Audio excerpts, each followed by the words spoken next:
Welcome to all of you class 10th and today I am going to start your new chapter of NCERT mathematics book. This chapter is chapter number 12. We will talk about areas related to circles. Circle के areas के बारे में हम लोग पढ़ेंगे बच्चों. तो basically हम लोग सर्कल के बारे में पहले भी पढ़ चुके हैं कि सर्कल होता क्या है. तो एक्चुअली वो हम लोग बेसिक चीज़ों को लेके अब नहीं चलेंगे. हाँ, अगर आपको कहीं पे प्रॉब्लम हो तो आप ज़रूर बताएं और उस प्रॉब्लम्स को क्लियर किया जाएगा. ठीक है, तो हम लोग बढ़ते हैं इस टॉपिक के अकॉर्डिंग. ठीक है, तो चलिए स्टार्ट करते हैं. सर्कल,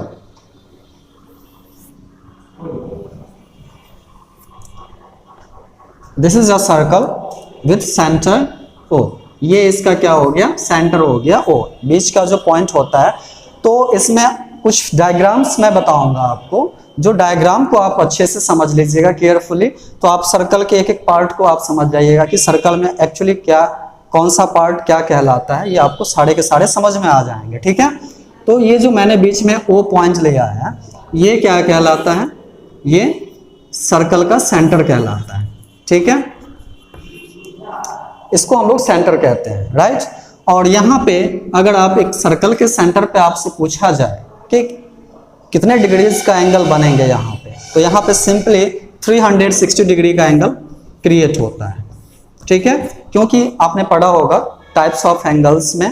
तो टाइप्स ऑफ एंगल्स में कंप्लीट एंगल होता है जिसको हम लोग कहते हैं होल एंगल्स. ठीक है, होल एंगल भी कहते हैं. तो यहाँ पे अगर आप एक राउंड यहाँ पे देख लो, आप एक कंप्लीट राउंड अगर आप लगाते हो तो कंप्लीट राउंड मतलब एक कंप्लीट एंगल बनती है. ठीक है, जो कि हम लोग कहते हैं उसको 360 डिग्री के इक्वल में, राइट.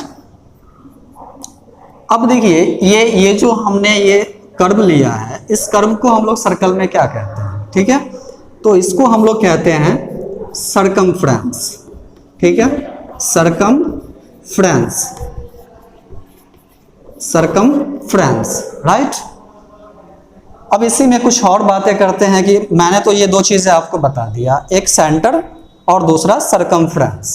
जैसे आप एक व्हील देखते होगे, जैसे कि बाईसाइकिल का होता है, कार के होते हैं, बसेस के होते हैं, कई सारे ऐसे व्हीकल्स हैं जिसमें व्हील लगे होते हैं. तो व्हील्स भी एक तरह से आपको सर्कल के जैसा ही दिखेगा. ठीक है, तो उसमें और क्या क्या पार्ट होता है ये भी हम लोग जान लेते हैं. और जैसे कि मान लीजिए मैंने एक अनदर सर्कल यहाँ पे ड्रॉ कर लिया. ठीक है, ये सर्कल है. अब इसमें ऐसे कई सारे छोटे छोटे लाइन पास करते हैं, लाइन सेगमेंट इस तरह से. इस सभी का कुछ ना कुछ तो नेम होगा. ठीक है, क्योंकि इस दुनिया में जितने भी सारे चीज बनाए गए हैं उसके कुछ ना कुछ नेम होते हैं, जिसको हम लोग ग्रामेटिकली नाउन भी कहते हैं, राइट. तो ये भी जो अगर आप इस तरह से अगर आप लाइन सेगमेंट ड्रॉ कर देते हो सर्कल के एक पॉइंट से अनदर पॉइंट तक, one point to another point, so this line segment is known as कोड. और फॉर सर्कल इसको हम लोग कहते हैं कोड कहते हैं. ठीक है, so this is also a code. ये भी एक कोड है, ये भी एक कोड है.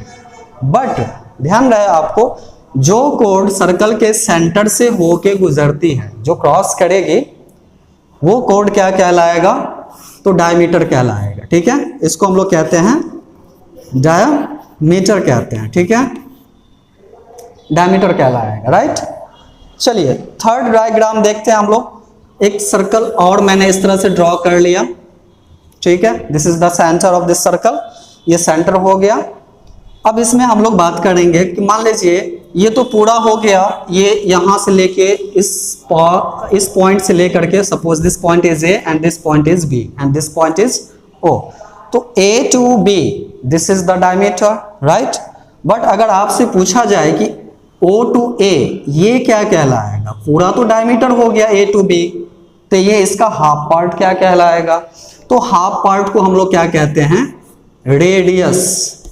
ठीक है, इसको क्या कहेंगे, radius. So here O A is equal to O B. ये दोनों क्या कहलाएंगे, ये दोनों रेडियाई. जब एक ही सर्कल के दो या उससे मैक्सिमम रेडियस को रिप्रेजेंट किया जाता है तो उसको रेडियस नहीं लिख करके रेडियाई लिखेंगे. ठीक है, डबल आई, राइट.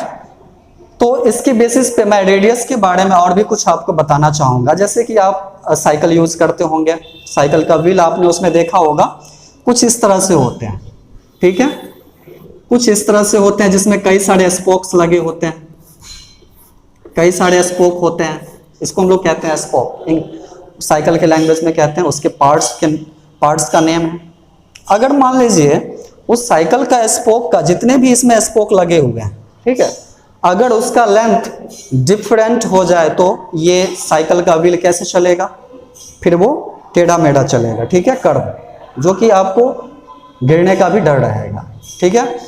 तो इसीलिए क्या करते हैं, जो मैकेनिक होते हैं इसको एक प्रॉपरली एक इक्वल लेंथ में सभी को टाइट करते हैं टूल्स के थ्रू, ठीक है, ताकि एक व्हील जो है एक प्रॉपर वे में रोटेट कर सके। तो इससे क्या क्लियर होता है कि अगर आप एक सर्कल में, ठीक है, एक सर्कल में आप कितने भी रेडियस को ड्रॉ कर लो, ठीक है, सेंटर से जो डिस्टेंस कहलाता है सर्कल के पॉइंट तक का, ये जो सेंटर है, सेंटर से जो सर्कल के पॉइंट तक का जितना भी डिस्टेंस होगा एक सर्कल में, सभी के सभी का लेंथ क्या होगा, all will be equal to each other, सभी एक दूसरे के बराबर हो जाएंगे, ठीक है। चलिए इसके बाद हम लोग बात करेंगे कुछ और भी इसके बेसिक पार्ट्स के बारे में जिसे हमें नीड होगी, जिसका इस एक्सरसाइज को सॉल्व करने में, right. So I am taking another circle and this is the centre of this circle, ठीक है, ये मैंने सेंटर ले लिया। अब इसमें देख लो कि मैंने जैसा कि यहाँ बताया ये कोड है, ठीक है, जितने भी सर्कल के एक पॉइंट से दूसरे पॉइंट तक का जो लाइन सेगमेंट हम लोग ड्रॉ करते हैं वो कोड कहलाता है, ठीक है। तो मैं भी इसमें इसी तरह से कुछ एक कोड ड्रॉ करने वाला हूँ। इसमें मैंने ले लिया ए, इसमें मैंने ले लिया बी, ये दोनों पॉइंट्स अलग अलग हैं, ठीक है। अब देखिए ये तो सिंपली आपको पता है कि ए बी क्या है, यहाँ पे कोड हो गया, ठीक। अब इसमें सर्कल के दो पार्ट बट गए, सर्कल दो पार्ट्स में बट गए, एक पार्ट्स आपको ये दिखाई दे रही होगी, ठीक है, और अनदर पार्ट ये सर्कल के दो पार्ट्स में डिवाइड कर दिया ये ए बी कोड। अब ये दोनों पार्ट्स के अलग अलग नेम होते हैं, ठीक है। जैसे हमारे माउथ में भी कई सारे टिथ होते हैं, बट सारे टिथ के नेम अलग अलग होते हैं, 3-4 पार्ट्स में बांटे रहते हैं। हम लोग तो जनरली कहते हैं दांत है, बट सभी का सभी क्या होता है कि अलग अलग उसका पार्ट्स कैटेगरीज जो है उसका बना दिया जाता है, ठीक है। तो ये इसमें दो पार्ट जो बने हैं, ये स्मॉलर पार्ट ये कहलाएगा माइनर सेगमेंट, राइट, ये माइनर सेगमेंट, ये आपने क्लास 9th में भी पढ़ा होगा। और अपर जो हो गया, तो आप माइनर का अपोजिट जानते हो, माइनर का अपोजिट आप क्या कर दो, मेजर, ये थोड़ा सा बड़ा पार्ट है, दिखने में भी आपको लग रहा होगा ये छोटा सा पार्ट है, ये थोड़ा बड़ा सा है, तो इस पार्ट को हम लोग क्या कहते हैं, major segment, right, major segment, okay, major segment हो गया। चलिए तो ये दो पार्ट्स आपको याद रखना है, सर्कल के ये दोनों पार्ट्स को हम लोग एक को कहते हैं, जो कोई भी कोड अगर सर्कल के दो पार्ट्स में डिवाइड करते हैं किसी भी सर्कल को, तो ये दो पार्ट का नेम, एक छोटा पार्ट को हम लोग कहते हैं माइनर सेगमेंट, और जो लार्जर पार्ट होगा वो मेजर सेगमेंट कहलाएगा, ठीक है, मेजर सेगमेंट, इतना को याद रखना है, ठीक है। चलिए अब कुछ और भी कंसेप्ट इसके देख लेते हैं सर्कल के बारे में ही। मैंने ये एक दूसरा सर्कल ड्रॉ कर लिया है, ठीक है। तो अभी जस्ट आपने देखा था कि सर्कल के जो कोड होते हैं दो पार्ट में डिवाइड करते हैं, तो एक माइनर सेगमेंट में बढ़ जाते हैं, दूसरे मेजर सेगमेंट में बढ़ जाते हैं, उसके एरिया भी आपको फाइंड करने पड़ेंगे, तो उसको याद रखना है, ठीक है। अब इसमें मान लीजिए कि एक ही सर्कल के दो रेडिया मैंने ड्रॉ कर लिया कुछ इस तरह से, centre O, this point is A and ये बी, दो मैंने पॉइंट इसको पॉइंट आउट कर दिया है, आपको समझने में प्रॉब्लम नहीं होगी, ठीक है।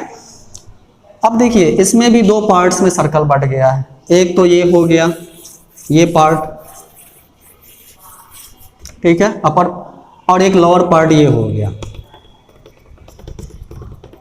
राइट। अब इसमें भी दोनों के अलग अलग नेम है, ठीक है।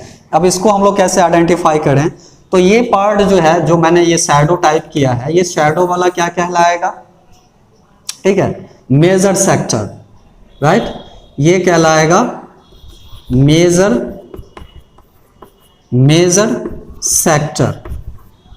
Sector of the circle, circle का जो ये है मेजर सेक्टर कहलाता है, ठीक है, राइट। और ये जो मैंने स्मॉलर पार्ट आपको बताया है, ये पार्ट आप जैसे एक ब्रेड या फिर पिज्ज़ा जैसे करते हो, पिज्ज़ा यूज़ करते होगे, तो उस तरह से आप क्या कर लो, एक सर्कल, एक पिज्ज़ा को 4 पार्ट में इस तरह से बांट दो या 4 पार्ट में। तो अगर इसका अगर आप पार्ट पार्ट अलग करते हो, आप सेपरेट करोगे तो कुछ इस तरह से बन जाता है, ठीक है। और ये पार्ट क्या कहलाता है, सेक्टर कहलाता है, ठीक है, सर्कल का सेक्टर। तो ये तो हो गया मेजर सेक्टर, तो ये क्या कहलाएगा, माइनर सेक्टर, राइट। बच्चों ध्यान रखना है आपको, क्योंकि सेक्टर और मैंने सेगमेंट बताया है, ये दोनों से रिलेटेड आपको काफी सारे क्वेश्चंस सॉल्व करने पड़ेंगे, ठीक है। अब मैं बात करने वाला हूं एरिया के बारे में। ये एरिया एक्चुअली होता क्या है, कई सारे बच्चे कंफ्यूज हो जाते हैं। एक्चुअली हम लोग बहुत जूनियर सेक्शन से ही हम लोग एरिया फाइंड करते आते हैं, चाहे वो स्क्वायर का हो, सर्कल का हो, रेक्टेंगल का हो, बट एक्चुअली में उसको समझ ही नहीं पाते हैं कि आखिर में ये एरिया होता कैसा है, दिखता कैसा है। तो चलिए मैं आपको बताता हूँ, ठीक है। ये मैं इसके लिए एक दूसरा सर्कल मैं ले लेता हूँ, ठीक है।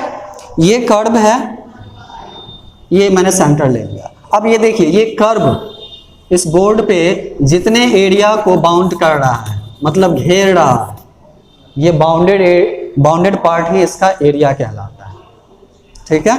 ये इसका जो कर्व के द्वारा जितना भी एरिया को घेरा गया है ना, ये इसका मतलब पार्ट को घेरा गया, वो एरिया ही कहलाता है। अगर मैं बोर्ड की बात करूं, तो ये बोर्ड का जो एज जहां से जहां तक फैला है, तो ये पार्ट क्या कहलाएगा, इस बोर्ड का एरिया कहलाएगा, ठीक है। सिमिलरली आप कई सारे एग्जांपल्स ले सकते हो इस तरह से। तो चलिए बच्चों, अब इसके हम लोग सर्कल के फॉर्मूला के बारे में कुछ जान लेते हैं, कुछ सीख लेते हैं कि फॉर्मूला हम लोगों को कहाँ कहाँ पे कैसे यूज करना है, ठीक है। तो अब देखो, फर्स्ट ऑफ ऑल हम लोगों को एरिया से पहले चलना होगा रेडियस और डायमीटर के बारे में जान लेना है, ठीक है। तो मैंने कुछ इस तरह से एक सर्कल ड्रॉ कर लिया, ये सेंटर हो गया, ठीक है, और दिस इज द रेडियस। मान लीजिए कि ये OA क्या हो गया, सर्कल का रेडियस हो गया। तो अब हम मान लीजिए कि इसका अगर हमें डायमीटर फाइंड करना हो, तो आपको पता है कि अगर हम लोग इस तरफ से अगर इसको भी ज्वाइन कर दें, इस पॉइंट का नेम B रख दें, तो ये पूरा AB क्या हो जाएगा, डायमीटर। और आपको ये भी पता है कि एक सर्कल के सारे रेडियस का लेंथ इक्वल होता है, मतलब ये OA और OB बोथ आर इक्वल, दोनों के दोनों क्या है, बराबर है। तो इसका मतलब ये है कि रेडियस और ये रेडियस, दो रेडियस को अगर हम लोग ऐड कर दें, ये रेडियस, ये भी रेडियस है इधर का भी, अगर दोनों को ऐड कर दें तो पूरा क्या निकल जाएगा, डायमीटर, राइट।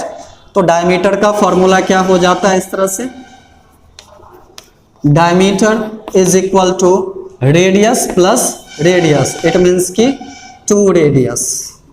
तो डायमीटर अगर आपके पास सपोज सर्कल का रेडियस रहे और आपको फाइंड करना है क्या, डायमीटर, तो उसी का आप डबल कर दो, रेडियस को 2 से मल्टीप्लाई कर दोगे, सिंपली आपका क्या फाइंड हो जाएगा, डायमीटर फाइंड हो जाएगा, ठीक है। हाँ, तो एक चीज तो आपने सीखा कि डायमीटर रेडियस का डबल होता है, राइट। तो रेडियस डायमीटर का क्या होगा, मतलब ये रेडियस का डबल हो गया तो रेडियस इसका हाफ हो जाएगा, राइट। तो सेकंड फॉर्मूला क्या हो गया, रेडियस अगर आपको कैलकुलेट करना हो, सपोज आपको पहले से डायमीटर दिया हुआ है, तो इसको हम लोग क्या करेंगे, डायमीटर को 2 से डिवाइड कर देंगे, तो क्या हो जाएगा, आपका रेडियस फाइंड हो जाएगा, ठीक है। चलिए थर्ड फॉर्मूला हम लोग देखते हैं कि सरकमफ्रेंस। ये एक्चुअली सरकमफ्रेंस के बारे में मैंने बता भी दिया है आपको कि सर्कल का कौन सा पार्ट जो है सरकमफ्रेंस कहलाती है, तो ये पार्ट जो है इसका सरकमफ्रेंस कहलाती है, ठीक है। अब इसका लेंथ आप कैसे फाइंड करोगे, बहुत डिफिकल्ट लगता होगा, तो आप ऐसा करना, घर पे एक रोप ले लेना, रस्सी, ठीक है, रस्सी थोड़ा सा लेंथ का ले लेना, आप उसको क्या करना, अर्थ पे एक सर्कल की तरह रोटेट करके रख देना है, ठीक है। तो वो रोटेट करके तो आपने रख दिया, अब आप उसका सरकमफ्रेंस फाइंड करोगे कैसे, तो उसके लिए रेडियस आपको चाहिए होगा, ठीक है। तो वो रेडियस आप कैलकुलेट कर लेना बाद में भी। तो सरकमफ्रेंस आपको पता करना है ना, तो उससे आप क्या कर सकते हो, मीटर रॉड के हेल्प से उस रोप का, उस रस्सी का आप लेंथ भी मेजर कर सकते हो कि कितना बड़ा है। तो वही जो आप सर्कल ड्रॉ करोगे सरफेस पे, वो उस सर्कल का क्या हो जाएगा, सरकमफ्रेंस हो जाएगा। ठीक है, तो इसके लिए हम लोग फॉर्मूला यूज करते हैं 2πr।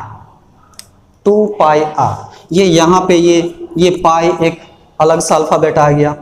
ठीक है, ये एक ग्रीक अल्फाबेट है। जिस तरह से हम लोग पढ़ते हैं ना, जिस तरह से हम लोग ABCD पढ़ते हैं, तो ग्रीक में भी ऐसे ही उसके जो ग्रीक अल्फाबेट्स है उसका वो 15th नंबर का अल्फाबेट होता है। जैसे हम लोगों का 15th नंबर का अल्फाबेट O आता है ABCD में, O या N आता है ऐसे कुछ। तो इसी में उसमें भी ग्रीक में आता है ये 15th नंबर का पाई, इसको हम लोग कहते हैं पाई।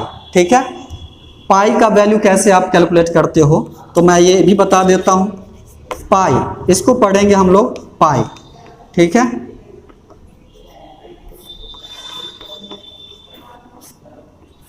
पाई पढ़ेंगे इसको। अब देखो पाई का वैल्यू कैसे हम लोग कैलकुलेट करते हैं, तो पाई का वैल्यू क्या होता है, सरकमफ्रेंस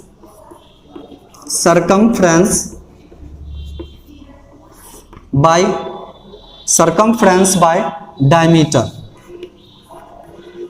डायमीटर ये होता है। अगर आप सर्कल के सरकमफ्रेंस को इसके डायमीटर से अगर आप डिवाइड कर दोगे ना, पाई का वैल्यू आ जाएगा। और पाई का वैल्यू क्या होता है तो आपको पता होगा, पाई का वैल्यू 22/7 होता है।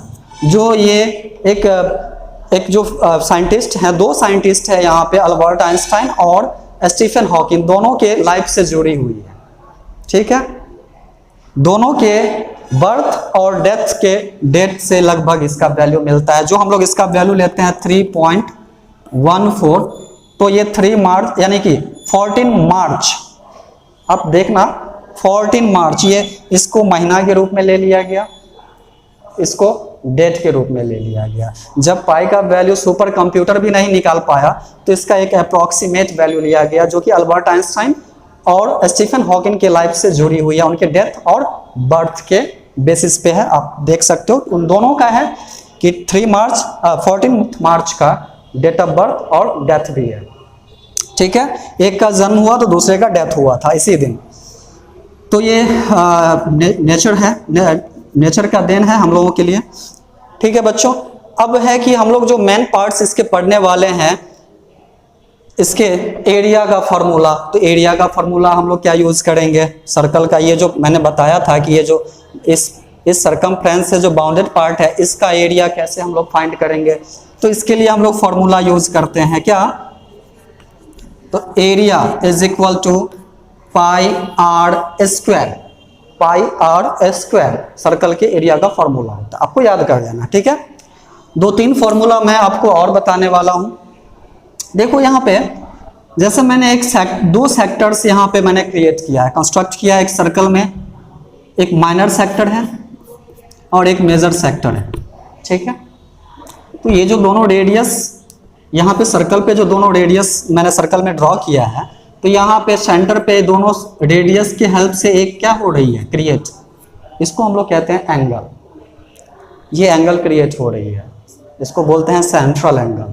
राइट, क्लास 9th में मैंने पढ़ाया भी था, सेंट्रल एंगल इसको हम लोग कहते हैं। तो मान लीजिए इस एंगल का वैल्यू कुछ है, इसको थीटा मान लेते हैं, एंगल इज थीटा। तो इस सेक्टर का एरिया, बस इतना सा पार्ट का एरिया आप कैसे फाइंड करोगे, सेक्टर का एरिया, सर्कल का था पाई आर स्क्वायर आपने यूज कर लिया, लेकिन ये सेक्टर का फॉर्मूला आप कैसे यूज करोगे, तो इसके लिए एक अलग फॉर्मूला होता है। ठीक है, ये 6th नंबर का फॉर्मूला हो गया, area of the sector of a circle is equal to क्या होता है, चलिए मैं इसको साफ कर देता हूं, pi R square into theta by 360 degree, इसका वैल्यू फाइंड करने के लिए, बस ये इतना का एरिया फाइंड करने के लिए आपको ये फॉर्मूला यूज करना होगा। ठीक है, pi R square into theta by 360 degree. Right, अब चलिए मैंने ये भी देख लिया। अब मान लीजिए कि ये सर्कल में, इसको हम लोग कहते हैं ए टू बी, इसका लेंथ क्या होता है, इसका लेंथ, इसको हम लोग कहते क्या है एक्चुअली, तो मैंने बताया भी था, अगर आपको याद हो तो इसको हम लोग कहते हैं आर्क। ठीक है, इसको कहते हैं आर्क। आर्क जो ये आपको अगर मैं अपनी भाषा में समझाऊं तो आर्क आपने देखा होगा, आर्क का मतलब होता है चाप, जो एक हेयर में भी लगाया जाता है, क्लिप टाइप होता है, जो कुछ ऐसे मुड़ा हुआ होता है, ऐसे कर्व होता है, ठीक है। तो ये उसी तरह का कुछ लेंथ होता है जिसको हम लोग कैलकुलेट करते हैं फॉर्मूला के हेल्प से। तो लेंथ, अगर आपको आर्क का लेंथ कैलकुलेट करना हो, ठीक है, तो लेंथ ऑफ एन आर्क का लेंथ आप कैसे फाइंड करोगे, तो इसके लिए भी फॉर्मूला है। क्या है, तो ये होता है 2 पाई r into theta by 360 degree, ये फॉर्मूला होता है। आर्क का जो फॉर्मूला होता है 2 पाई r into theta by 360 degree होती है। तो बच्चों ये जितने भी मैंने फॉर्मूला बताया है आप लोग सभी को क्या कीजिएगा, लर्न कर लीजिएगा, ताकि आपको क्वेश्चन बनाने में प्रॉब्लम क्रिएट नहीं होने दें, ठीक है। तो इन सभी फॉर्मूलाज के बेसिस पे चलिए मैं कुछ एग्जांपल ले लेता हूं, जिससे कि आपके ये सारे कंसेप्ट, सारे फॉर्मूला क्लियर हो जाएंगे कि आपको किस तरह से यूज करना है, ठीक है। तो चलिए एक एग्जांपल के थ्रू हम लोग देखते हैं आप, okay.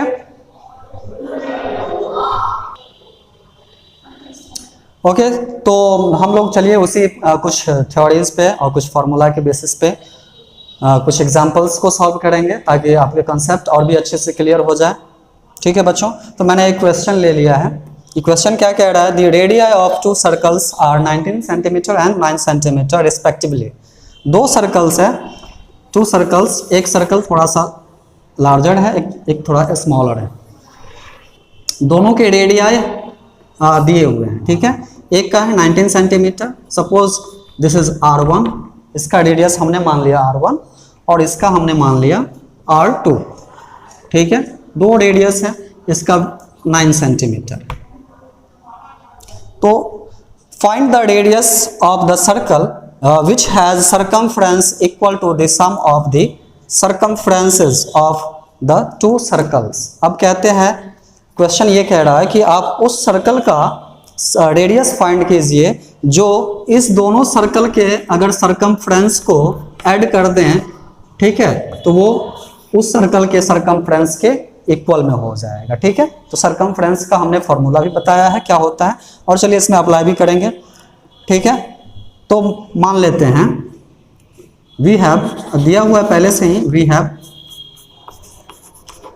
Have R1 is equal to 19 centimetre, R2 is equal to 9 centimetre. दोनों सर्कल के रेडियस हमारे पास हैं, ठीक है। तो एक जो इस दोनों सर्कल को तोड़ करके एक बड़ा सा सर्कल बनाया जाएगा, ठीक है, तो उसका रेडियस क्या होगा, तो मान लीजिए कि वो मैंने रिजल्टेंट सर्कल का रेडियस कैपिटल R मान लेना है, ठीक है। तो मान लेते हैं, let the radius of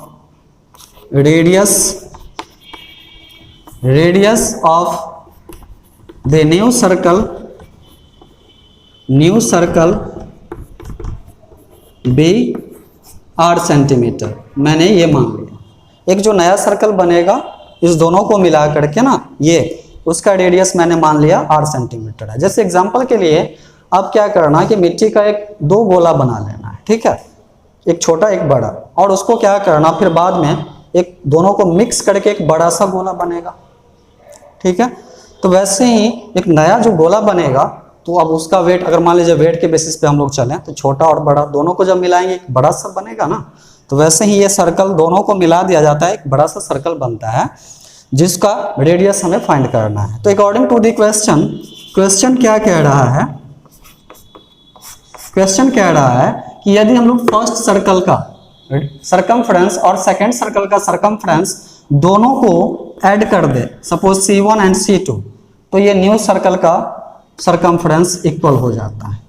C से सर्कमफ्रेंस को मैं रिप्रेजेंट कर रहा हूं, ठीक है। तो सर्कमफ्रेंस तो दोनों का मैंने लिख लिया। अब इसके फॉर्मूला क्या होता है, तो हम लोगों ने पढ़ा था 2 पाई R। तो ये सर्कल 1 है तो इसका रेडियस R1, ठीक है। ये सर्कल 2 है तो 2 पाई R2। न्यू सर्कल का हमने कैपिटल R मान लिया है तो इसका हो जाएगा 2 पाई कैपिटल R, राइट। और we can take 2 pi, common as common, हम लोग दो ये 2 पाई जो है दोनों में से कॉमन ले सकते हैं, क्योंकि ये दोनों में है, इंक्लूड है। तो क्या करते हैं, 2 पाई को हम लोग कॉमन ले लेते हैं। तो इसमें क्या रह जाएगा R1 और इसमें क्या रह जाएगा, रिमेन R2। कॉमन मतलब क्या हो गया, कॉमन मीन्स कि आप ऐसा चीज दोनों में हो, प्रेजेंट हो, जिसमें से आप हटा सकते हो एक सेम चीज को, ठीक है। तो 2 पाई से आप इसको डिवाइड कर दो, 2 पाई कैंसिल होके सिर्फ क्या बचेगा R1, इसको 2 पाई से आप डिवाइड कर दो तो सिर्फ R2, राइट। और इधर क्या रह गया 2 pi capital R। So we can cancel this 2 pi and 2 pi, हम लोग कैंसिल कर सकते हैं, ठीक है। तो अब आपका क्या रह गया R1, R1 का वैल्यू है हमारे पास कितना है 19 सेंटीमीटर, प्लस R2 का वैल्यू 9 सेंटीमीटर। तो इसको हटा करके उसका वैल्यू रख देना है, ठीक है। तो ये हो गया कैपिटल R। तो 19 एंड 9 कितना हो जाएगा 28 is equal to capital R। So यही तो हम लोगों को फाइंड करना था, कैपिटल R क्या होगा, एक न्यू सर्कल का जो रेडियस होगा वो क्या होगा, वही तो फाइंड करना है। सो हम लोग कह सकते हैं required radius is equal to 28 centimetre. This is the answer. यही आपका क्या हो गया, आंसर हो गया। आप इसको सेव करना चाहते हैं तो इसको वीडियो को पॉज करके रोक करके नोट कर लीजिएगा, ठीक है। तो एक नेक्स्ट एग्जांपल मैं ले रहा हूँ, इसमें हम लोग देखेंगे कि किस तरह से सेक्टर के फॉर्मूला को हम लोग यूज़ करेंगे। यानी कि सर्कल में जो होता है सेक्टर मैंने बताया था, वो किस तरह से उसका हम लोग एरिया फाइंड करेंगे। तो उसके लिए एक एग्जांपल है, कहता है find the sector of area of a sector of a circle with radius 6 centimetre if angle of the sector is 60 degree. एक सर्कल है, ठीक है, इस सर्कल में ये मैंने सेंटर ले लिया, राइट। अब यहाँ से एक रेडियस ड्रॉ कर लेना है इस तरह से, मान लीजिए ये सेंटर O है, ये A, ठीक है। अब इसमें जो सेक्टर बनेगा, तो सेक्टर बनाने के लिए मुझे क्या करना होगा, एक रेडियस फिर से ड्रॉ करने होंगे इस तरह से। मान लीजिए ये पॉइंट B है। अब यहाँ पे क्या कह रहा है, एंगल ऑफ द सेक्टर, यानी कि ये यहाँ पे जो थीटा एंगल बनेगी ना, ये theta is equal to 60 degree, ठीक है, 60 डिग्री का एंगल बनेगा। और रेडियस ऑलरेडी 6 सेंटीमीटर है, तो ये भी 6 सेंटीमीटर हो जाएगा। So we have given that, solution में देख लेते हैं हमारे पास क्या दिया हुआ है पहले से। We have radius is equal to 6 centimetre, radius दे दिया हुआ है, और theta is equal to 60 degree, right. तो हम लोगों को इस सेक्टर का एरिया फाइंड करना है। सो फॉर्मूला मैंने बताया था। So area of the sector of a circle, of the circle, इस सर्कल का कैलकुलेट करना है। तो फॉर्मूला क्या था, pi R square into theta by 360 degree. Simply we will have to put the values of pi and radius and theta, okay. So तीनों का value हम लोग यहाँ पे क्या करेंगे, पुट कर देंगे। पाई का वैल्यू 22/7, ठीक है, and radius is 6 centimetre. So R square it means 6 into 6, we can write. जब 6 का स्क्वायर होगा तो उसको हम लोग 2 टाइम्स मल्टीप्लाई करके लिख सकते हैं, ठीक है। थीटा का वैल्यू पुट कर दीजिए 60 degree upon 360 degree, right. So this 0 has cancel this 0, ये दोनों कैंसिल हो जाएगा। 6 1 जा 6, 6 6 जा 36, एंड 1 6 विल कैंसिल दिस 6, ये दोनों कैंसिल हो जाएगा। अब आप इसको मल्टीप्लाई कर लें तो क्या हो जाएगा, 22 इंटू 6 बाई 7, इट मीन्स 22 6 जा 132 बाई 7